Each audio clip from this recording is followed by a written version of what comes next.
Hello there, Dick Benedict here. I mean Dick Benedict.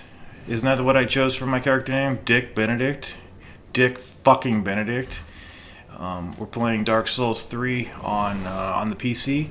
This is my guide and walkthrough for the campaign of the Ashes of Ariandel DLC.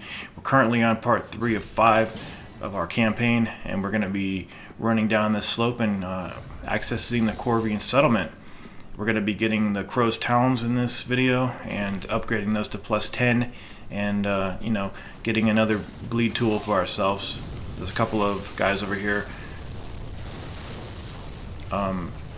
Remember in video 1 I was talking about how I wish the shields had the innate ability to parry?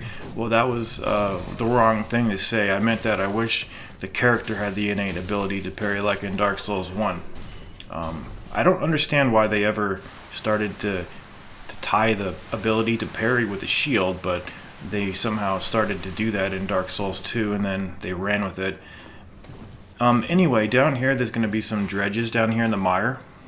And when I initially played this game, I was kind of perturbed about the fact that the enemy that we're going to fight next doesn't get permanently vanquished. But it's not that bad of an enemy. In fact, it's pretty easy when you parry it, because with this weapon here, we can deal some decent damage, even though it's not going to deal as much damage as the flamberge. But it's still going to be giving us some pretty good riposte damage, especially if we get the Carthus Rouge up here and try to get some damage stacked onto this guy. See the weapon he's got? Well, we're going to get that, and it's a pretty fun weapon to use. Just watch out for his jumping attack, and if you have the ability, going for the parry and riposte, and then we'll just be proceeding.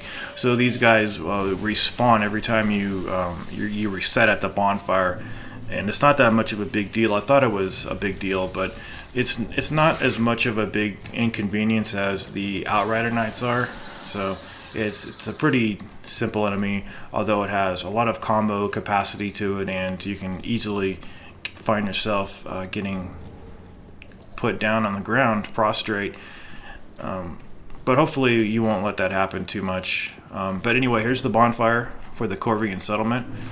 So basically what we're going to do is just run through the town, open up a couple shortcuts, fight some guys, and then be doing a battle at the end of the chapter. These guys have the ability to cast out poison breath, and I think it's toxic breath. Down over there to the right, there's an item and a lever, which will raise the gate down there that you may have seen a moment ago. So if you jump over here, you can have access to this one. That's the room with the bonfire that we were just in. There's an enemy over there to the right, and then we'll pick up the crow's quills on this rock down there. And I've actually got the crow's quills by kind of running along the rock down there and using it to get up here. So it's not that easy to do, though. I think it's something that they overlooked when they made the game, because I think they wanted you to jump onto it from where we were. But anyway, now that we've got this weapon, we're going to be homeward boning it back to the Corvian settlement, and then we're going to be coming along over here. Just watch out for the guys trying to push you off. And then here's a toxic breath breather over here. Really a nuisance of an enemy, but these guys aren't that much of a threat. So from up here, yeah, you can see that I died there. So when you come in here, you can jump down here and then open this door. Honestly, I don't find any use for these shortcuts. Because eventually what we're going to do is run all the way down here and open that gate in the distance. So the Crow's Talons, I'm not sure why they're called the Crow's Talons, but I did upgrade those to plus 10. So at some point when we go through this town, we're going to have an edit, and during that edit I went over there and farmed some souls. The best way to farm souls that I've found is to put the covetous silver serpent ring on with the symbol of avarice, and also with the shield of want. And you can use that to give yourself some huge soul farming capacity.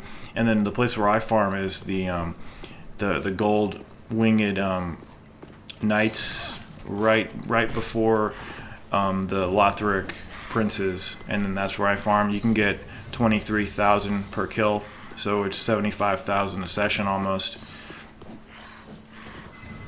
Okay, so when we drop down here, I'm gonna switch to the crow's talons, and we're gonna be dealing with a couple more of the knights. I don't know if you would necessarily call it a knight, but it's not that bad of an enemy. I thought it was a little bit badder than it was. Okay, so we're gonna drop down here. Eventually, we're gonna go up that ladder. So there's some items down there. Here's the door, and then now I've upgraded this to plus 10, and you can only experience the two-handed weapon if you tuck away your shield. So this guy is the one with the rapier and the claw, and he can be pretty irritating because he's got a dagger throw that he does too, that he uses at distance, and you have the same ability too. I think it's the L2 attack with this weapon, the crow's quills.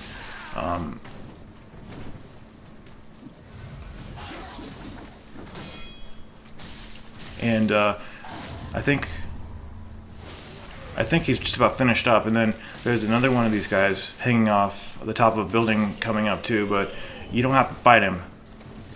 So if you don't want to, just pretty much ignore him. And then we're going to be facing an NPC at the end, and I think I had too much of an advantage with the flamberge on this enemy, but I'm gonna try to make sure that doesn't get carried away though, guys. So I don't want any unnecessary advantages. Let's heal from the toxic there, and then we're gonna come up here. So this is another good choice for bleed if you want. It doesn't have much range, but it's really fast, and it's a brand new weapon to the game. This crystal lizard up there, I think he's gonna fall off, and we're gonna get the twink that he drops. It's a cool weapon. I really like this weapon.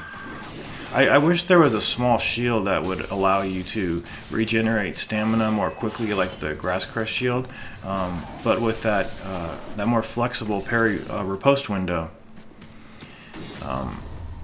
Some people said that using the small shield is, well, I don't know about some people, but I've heard at least one person. I remember seeing a comment of this person saying that having the small shield is pretty much easy mode, and I don't understand that because it's pretty much the same riposte window in Dark Souls 1, and I never really heard people saying too many disparaging remarks about Dark Souls 1.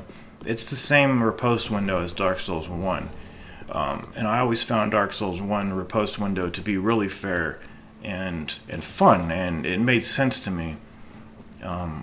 But starting in Dark Souls 2 and including this game, those larger shields, I think they're just unforgiving with their riposte window.